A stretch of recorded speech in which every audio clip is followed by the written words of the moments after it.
Have you ever wanted to recreate fall in a beautiful and classic way? I've got a project for you that might just hit the mark. For this project, we're not actually going to be doing any stamping, but we are going to be using this product called Goosebumps. It is a really interesting product from Imagine Crafts, and it will create a resist from just about any object. So I'm going to be using a leaf and some goosebumps and some inks to create a gorgeous leaf card. Instead of using a stamp, we're going to use a leaf from your yard. So I've grabbed an oak leaf from my yard, and you can see it's a little glossy on the back. That's because I've already used it once. And I'm going to use it with this Goosebumps medium from Imagine Crafts. So this comes with a dauber top or a spray top, but I find that it's easiest in this application to just open it up and use it with a brush. So I have my brush here, and I'm going to just get a little bit of the Goosebumps on there, and I'm going to paint it onto the back of my leaf. Now this dries fairly quickly, so you'll want to move at a pretty good pace, but it doesn't dry so fast that you're not going to be able to catch the whole leaf. All right, so I have the Goosebumps coating my whole leaf and maybe a little bit of the stem even. And then what I'm going to do is turn this over and take my ink brayer and press it down firmly. And you really only get one chance at this, so take your time and just press it up slowly, lift up your leaf, and now wait for this to dry. It takes just a few minutes for the Goosebumps to dry, but now that it is, you can see a shiny imprint of the leaf on the paper. So now I'm ready to start doing some ink blending, and I thought I would pull in some fall colors. So I have Memento inks in Dandelion, Tangelo, and Ladybug. So I'm actually going to go direct to paper because I really want a rich saturated look, and with these little dewdrops it's very easy to do. I can just go ahead and add in ink like so around the edge, and I wanted to start with yellow.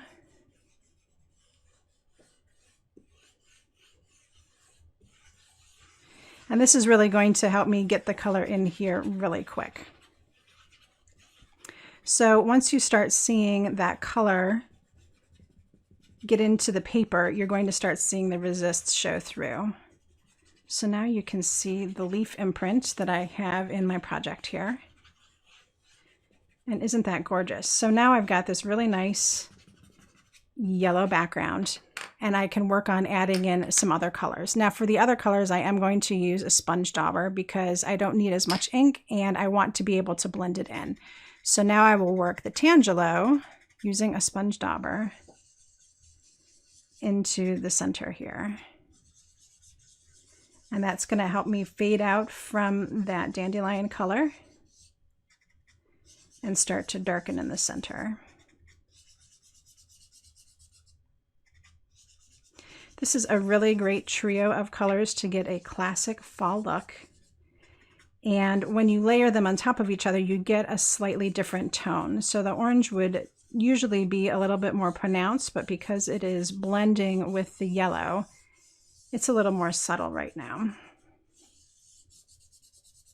All right, so that's my first layer, and I can add in just maybe a little bit more.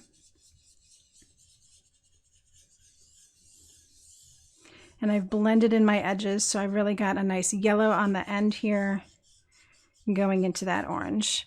So for my final layer, I'll be using Ladybug, and even though this is a rather red color, when I use it mixed with these other two shades, it turns a little bit more orange.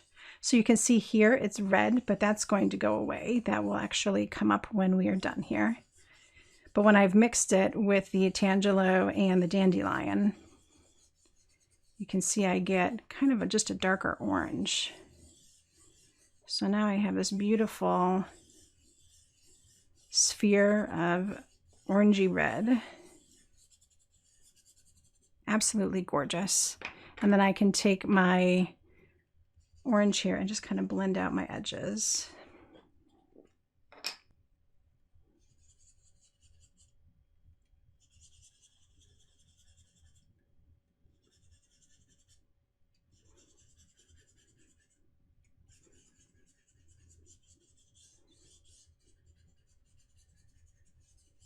So once this is left to dry, it will have a beautiful glow to it. To finish this off, I'm going to go ahead and add in some all-purpose ink and gold. I'm just going to do some spatter effect here. So I shook that up a little bit, and I've got plenty of gold in the cap. So I like to take a water brush and put a little bit of water down, add some gold to it, and then just do a little bit of spatter to get some gold in this. To finish off my project, I'll simply add a double die cut in a beautiful contrasting aqua shade using some on-point glue.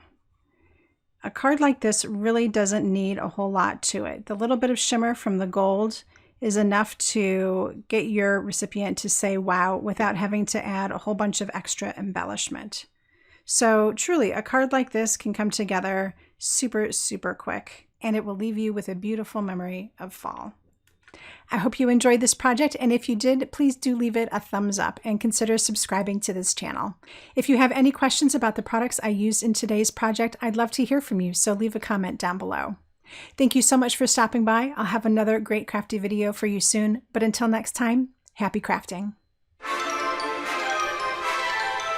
Help support my craft education efforts by clicking on the subscribe button and the little bell so you'll get notified when I create new content just for you. If you're looking for something else to watch, how about one of these crafty videos?